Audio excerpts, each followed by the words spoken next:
Hello, everybody. Cheers. Welcome to our home. It's been a nice couple of weeks kind of cutting back and taking a break, but we're fired up and ready to go back to work, aren't we? Yeah, exactly. And to start this auspicious occasion off, hey, Watchtower, like CNN, Cult News Network, you hit a 20-year low. You know, quite honestly, to parrot what governing body member Lowe said, food's not perfect. Well, if your food's not perfect, chumps, then it's bullshit. Simple as that. Yep. You may be wondering why we are doing a video in the middle of the week on a work night. Yeah. When we should be sitting in front of the TV sleeping, huh? Well, let me just clarify something for the viewing audience, you know, for the non-thinking wing of the movement. If my eyes look a little bloodshot, it's not because I'm drinking a little rum. It's because in my agriculture job today, I had to stay outside all day in 60-mile-an-hour winds. The redness in my eyes is because of the sand. Not because I'm drinking too much. Yeah, and the bird shit. Not because I'm drinking too much, because that's what my agriculture job demands. Well, I actually went grocery shopping today, and when I stopped to get gas, the wind was blowing so hard that it ripped my wallet and debit card right out of my hands. Yeah. And I come out of the store, and one of the bags that was just kind of light, the wind just picked it up like a parachute, and it just blew away and was rolling down the sidewalk. Good Lord. Mine are full of sand and red bloodshot too. It's like, good grief. I couldn't even see by the time I got home to put groceries away. It looks like my moose is kind of not keeping my hair down. That's what happens when it gets wind blown.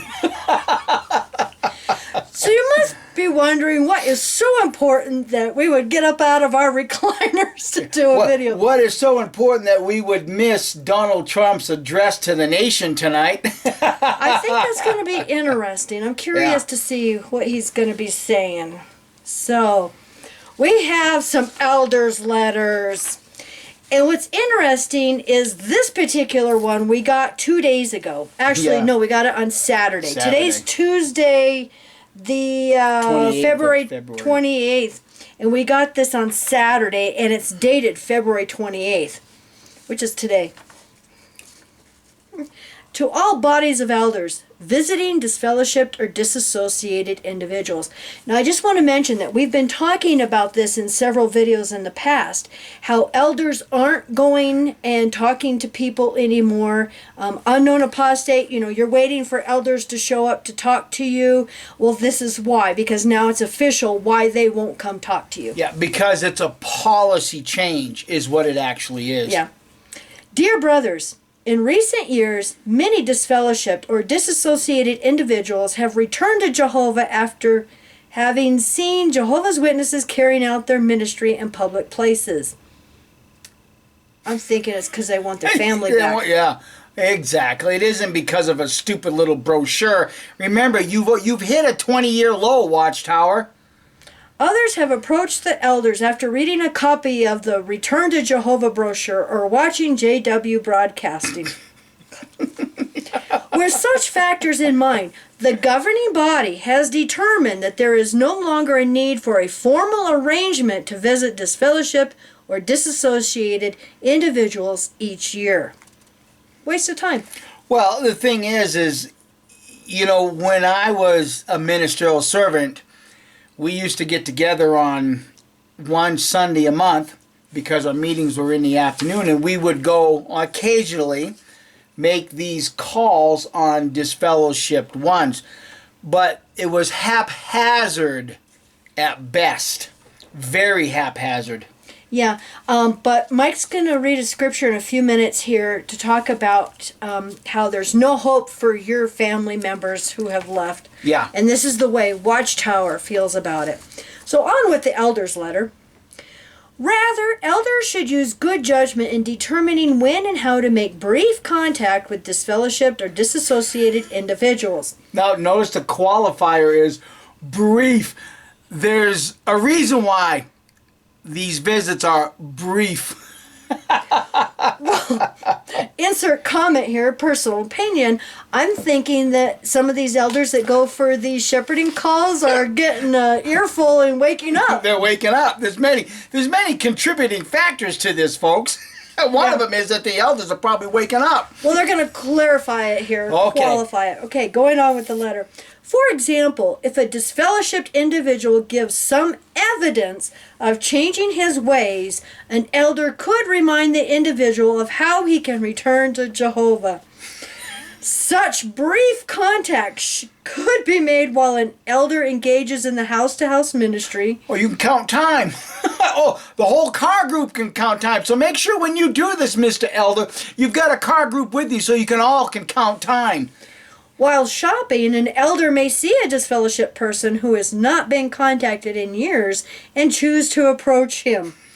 An older or infirm elder may find it more practical to make contact by telephone. Or some that we've heard lately, all they do is text you anymore. Yeah, exactly. Lazy jerks. Texting, yeah. Okay, back to the elder's letter. Elders should keep the coordinator of the body of elders updated when such contact is made. Okay, now this is for the unknown apostate who's sitting there waiting for the elders to come talk to you. Of course, contact should not be made with active apostates, with those who are trying to lead others into sin, or with those who have made it known that they want nothing to do with the Christian congregation. So even not having anything to do and being inactive qualifies you as not being worthy to have one of these visits. Yeah. This direction replaces what is stated in the Shepherding Textbook, Chapter 10, Paragraph 1. Each elder should cross that paragraph out and make the following notation in the margin. See letter dated February 28, 2017 to all bodies of elders. This letter has been added to the list of policy letters cited in Index to Letters for Bodies of Elders. We send our warm Christian love. Oh, I'm feeling that love. I'm feeling that love. Now, before we get on to the next one, I'd like to read the scripture for the... Well, actually, I don't know whose benefit this is for, to be honest with you. Because when you really look at some of the contributing factors as to why Watchtower is changing this, is because Kim and I's emails that we get, messages that we get through Watchtower.expose are from a lot of elders that are waking up. Hey, you got to see the irony. Make brief contact, elders, because you don't want to be contacting Kim and I next. We might lead you into sin. Yes, exactly. And it's really interesting because in Watchtower's theology is the elders are your shepherds. Aren't they supposed to leave the 99 to go find the one? Yeah, but that is unless the one becomes an apostate. Wait a minute, how can sheep become apostate? Sheep know nothing about apostasy, do they? I have no response. Yes. See, part of the problem is this, is that when somebody gets disfellowshipped, as my wise cousin Elder Richard stated, that there's a whole go ahead. I was just going to say, even told us before we were disfellowshipped that there's a whole subculture of ex-Jehovah's Witnesses. So he even knew this. Yes, and everybody that's been disfellowshipped is getting in contact with that subculture of Jehovah's Witnesses, which is the ex-Jehovah Witness community. And part of the problem is that, like Kim and I, when Cousin Richard came by to talk with us, I informed him that according to the kit, the Kingdom Interlinear, Watchtower mistranslated the New World Translation, because if the kit is supposed to be a word-for-word Greek translation, Romans 10:13, in the Greek it says, call in the name of the Lord, Kyrios. But yet Watchtower translated it, Jehovah. That's a mistranslation. But Richard said, oh, I'm going to go check it out. I'll bet anybody, any amount of money right now, that Richard never opened up that kit. Guarantee you. But see, the issue is that there are some elders there are some elders that are looking this information up and going, what the hell? Watchtower mistranslated the Bible. Well, what else have they mistranslated? So then they go online and search. This internet is the noose around Watchtower's neck. And it's you don't have to be smart to figure that out. But ultimately, what's behind Watchtower's thought process is this, and it's no different than that Jehovah's Witness that goes knock on your door. Hey, good morning. My name is Mike. Have you heard the good news about the Watchtower and Awake magazine? And start to present any type of article. The person at the door sees through the bullshit. Why we didn't see through it, I don't know. But the person at the door sees through that bullshit. So then the Jehovah's Witness can't win any type of argument, so they go back to the car, and then someone in the car says, well, did you have a good call? No, the guy was argumentative. He didn't want to see logic. There's another one that Jehovah's going to destroy at Armageddon. This thought process resonates through every single Jehovah's Witness, all the way up to the glorious ones in New York. So when Watchtower comes out and says, make brief calls, don't call on these disfellowship ones that are obviously active apostates, or actively have said they don't want to return.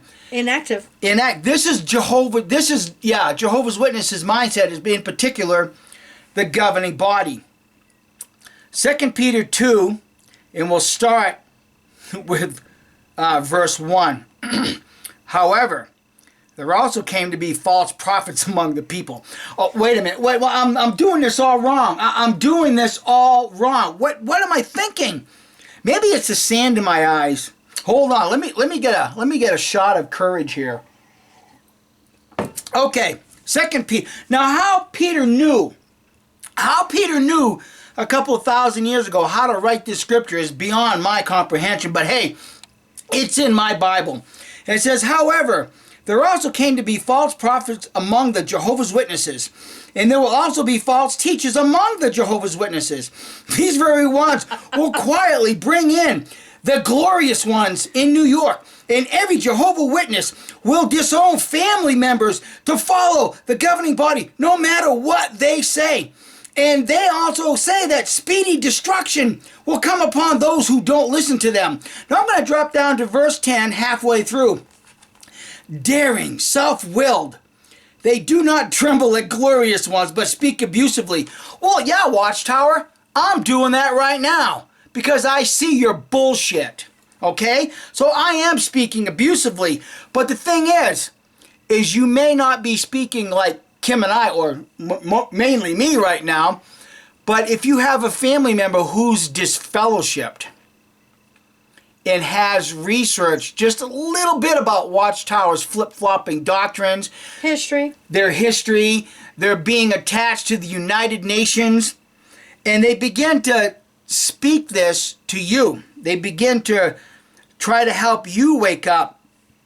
This little wicker of flame is going to get extinguished, because this is exactly how Watchtower feels, and it's no different than the thought process of that Jehovah's Witness that gets back in that car and says, well, there's another goat Jehovah's going to kill at Armageddon.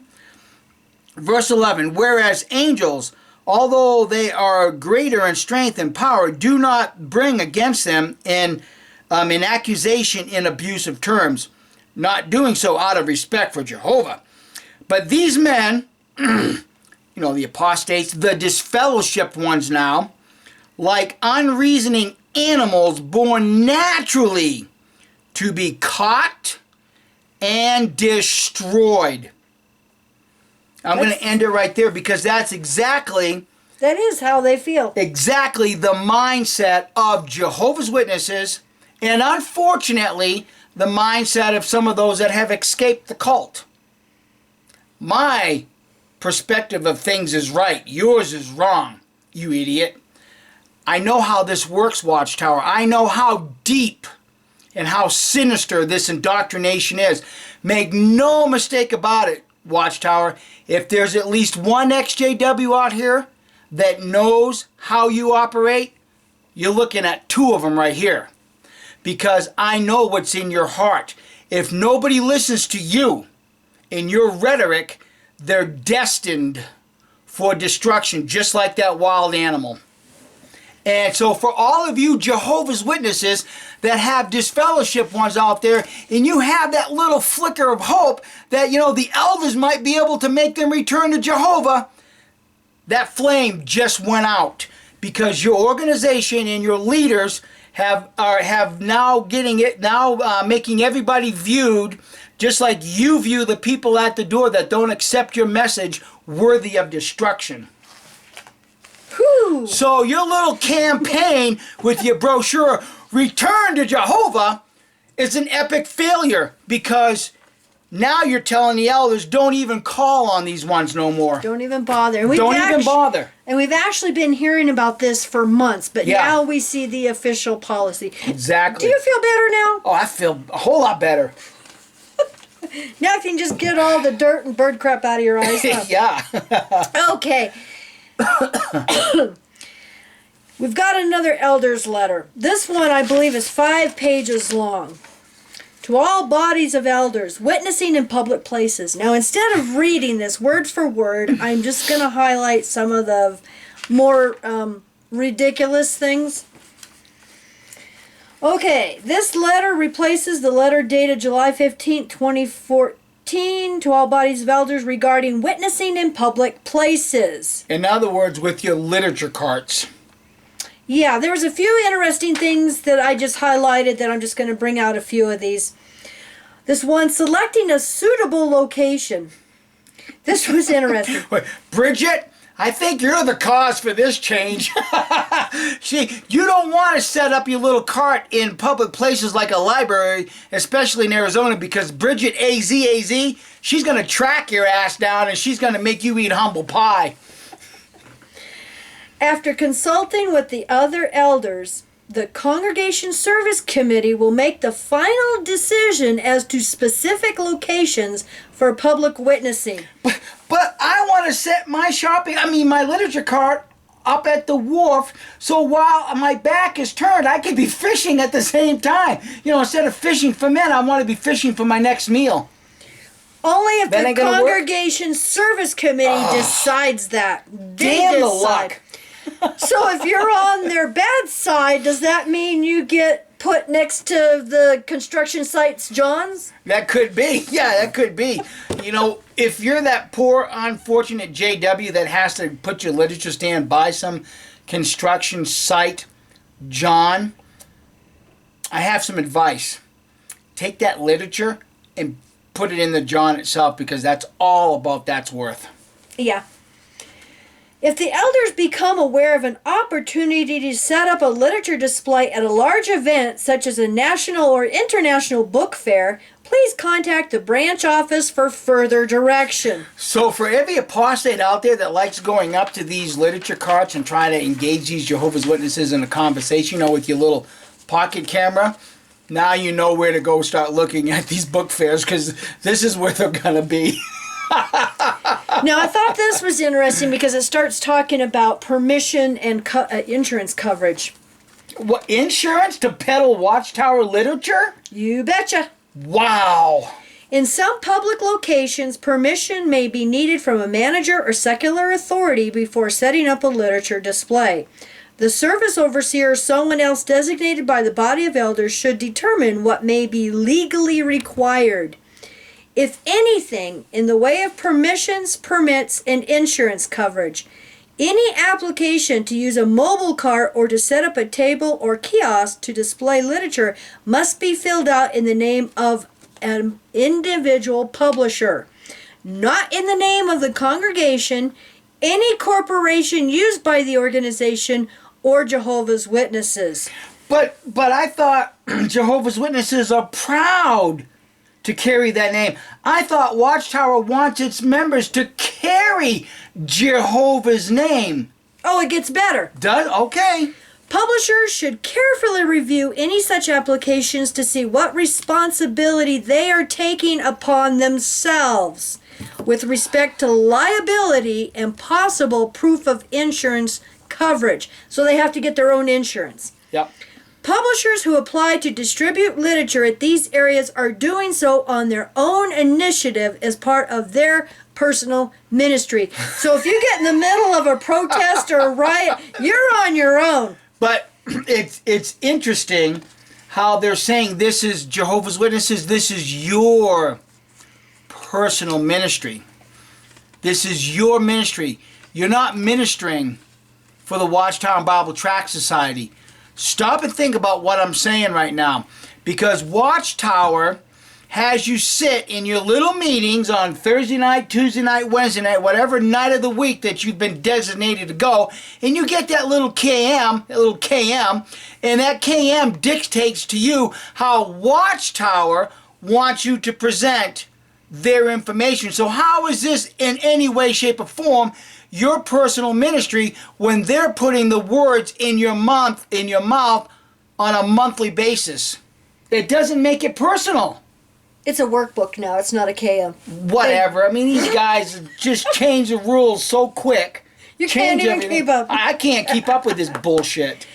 Determining who may participate.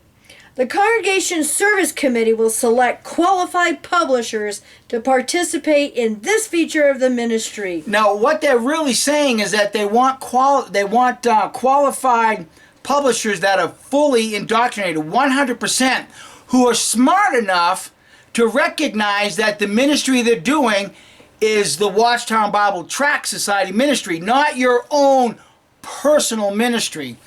See how they contradict themselves? They tell you it's your ministry, but then they say you have to qualify. And you have to do it this way. And they want, it says, those selected should be known to present themselves in a dignified way. So you don't want anybody who has been known to slug someone in the face when they get upset. Or maybe you might have a brother that's got his little shopping cart, his literature cart set up somewhere, where it's kind of private, kind of out of the way, and he's over cyber sexting girls or something. Heaven forbid, Jehovah's Witnesses, you don't want that. Yeah. Okay, publishers engaged in public witnessing should be ready and willing to speak with all who approach. Thus, it is important that publishers avoid non-essential use of electronic devices and excessive conversation with other publishers, since such activities can hinder attentiveness to passerbys. Well, and it talks about, making eye contact, let them approach you. There but goes you the cyber sexting. Well, I was going to say, Deep Throat just happened to have been out in town, and he ran into a cart, and they're like 20, 30 feet away sitting on their phone drinking their coffee. And yeah, well, what about whenever we go to Albuquerque, we know where they're set up, and we have observed ourselves that these Jehovah's Witnesses are several yards away from their literature carts, sitting in their lawn chairs with the umbrella in the shade, iced tea, drinking iced tea, and they're all texting. Come on, Watchtower. Who are you trying to kid here? Oh, wait a minute. No. Did it dawn on you? It just came clear that Watchtower's been watching our videos. They're hearing what I'm saying, and now they're taking steps to correct the problem. Hey! Ain't gonna work. Thanks for watching our videos, Watchtower. Oh, you're gonna love this one. Okay. You better take another shot because you're gonna be ranting about this one. Why is the rum gone? Paragraph 13. Publishers should widely publicize jw.org, and it's in bold print. Read that again. Publishers should widely publicize jw.org. Okay.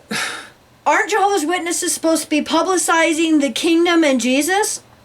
Well, forget Jesus. They're supposed to be publishing the good news of the kingdom that Jehovah has established, not jw.org. So what?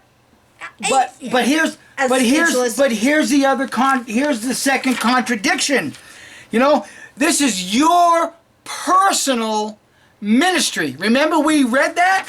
So what if you want to publicize Jesus and his kingdom? Oh, no. You have to widely publicize jw.org. Again, it's not your ministry, Jehovah's Witnesses. This is the ministry of Watchtower, Bible Tract Society, or JW.org as you now want to be widely recognized as. See, even this little bullshit letter contradicts itself because this is your ministry, but you do what we tell you to do. Are you feeling the love? Are you feeling the love, Jehovah's Witnesses? You governing idiots. Come on!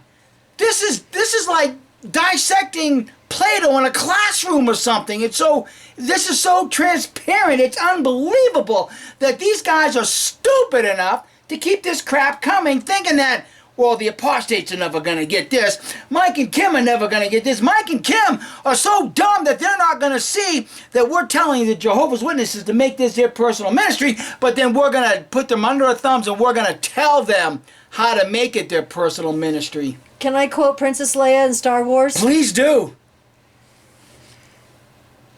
The tighter you tighten your grip, the more they're going to fall through your fingers. Exactly. There is no personal ministry that's ever been equated or associated with Jehovah's Witnesses. It's always been and has been from day one pushing this bullshit that calls itself God's only channel to mankind. You're going to love paragraph 15. I hope you save some of that ranting for... Oh, darn, and no M&Ms. No M&Ms. But it's getting close to Valentine's Day, and I did notice that you brought home some miniature Kit Kats, right? You brought home some miniature Kit Kats today, didn't you? Please tell me you brought home some Kit Kats. It's not Valentine's candy because that's past. It's Easter candy. Oh, damn it, that's right. Oh, Easter candy. Hey, all the more better.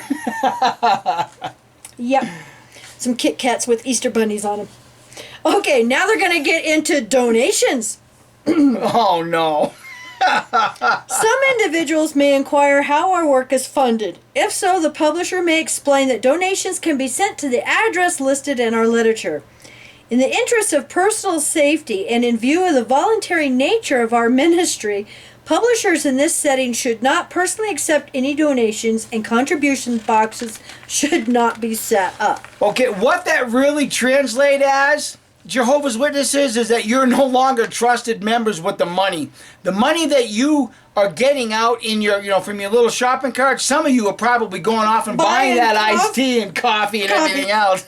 Well, this just reminded me of something, that how many of the witnesses, I doubt if they're concealed carrying any firearms. Oh, no, hell no. Yeah, but I do want to mention something that we do know that just reminded me of this. Cousin Elder Richard, whenever he was out in service, at meetings, he always has a firearm in his glove box. He's got a gun in his glove box. So how many of you in the Terrace congregation know that when you're out in service with Elder Richard, that he is armed to the teeth in case a situation comes up? He's got a gun in his glove box. And it's loaded. Well, no, wait a minute. No. Yes.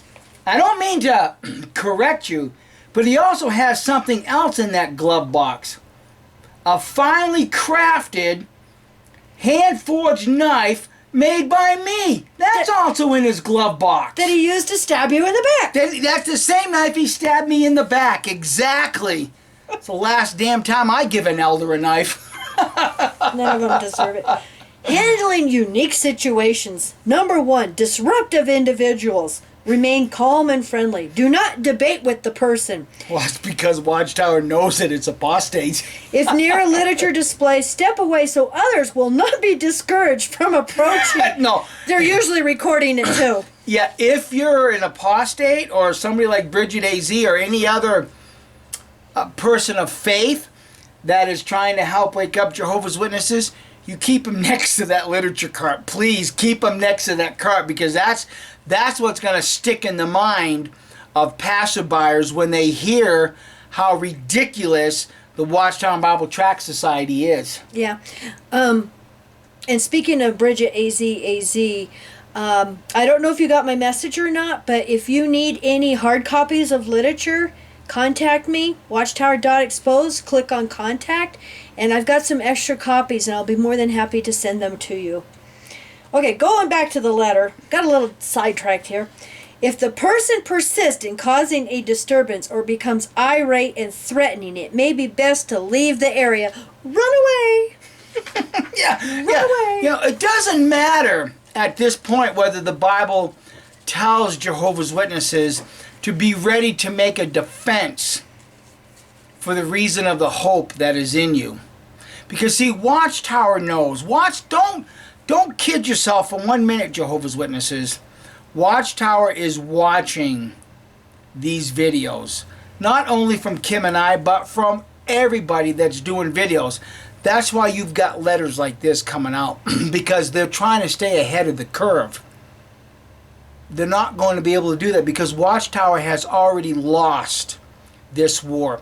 The very minute, Watchtower, that you come out and said that Jesus meant the generations were going to overlap, you lost right there and then. Number 2, disfellowshipped individuals interested in returning to the congregation. Obtain the person's name and address. Assure him that you will give the information to the elders in his local area who will be pleased to visit him in order to explain how he may return to the congregation. Well, now wait a minute. Doesn't that devalue the value of their Return to Jehovah brochure? Because if you're a Jehovah Witness and somebody comes up to your little literature cards expressing a desire to return to Jehovah, well, you should have one of those brochures ready and handy to go. But they're telling you not to do that. Yep. The media, don't talk to the media. Direct them to the branch office. So that's about all I want to cover in this letter. So it's just nonsense. Yeah. It's just absolute nonsense. It just never ends because, unfortunately, the Jehovah Witness sitting in that congregation listens to the meetings with an expression like this.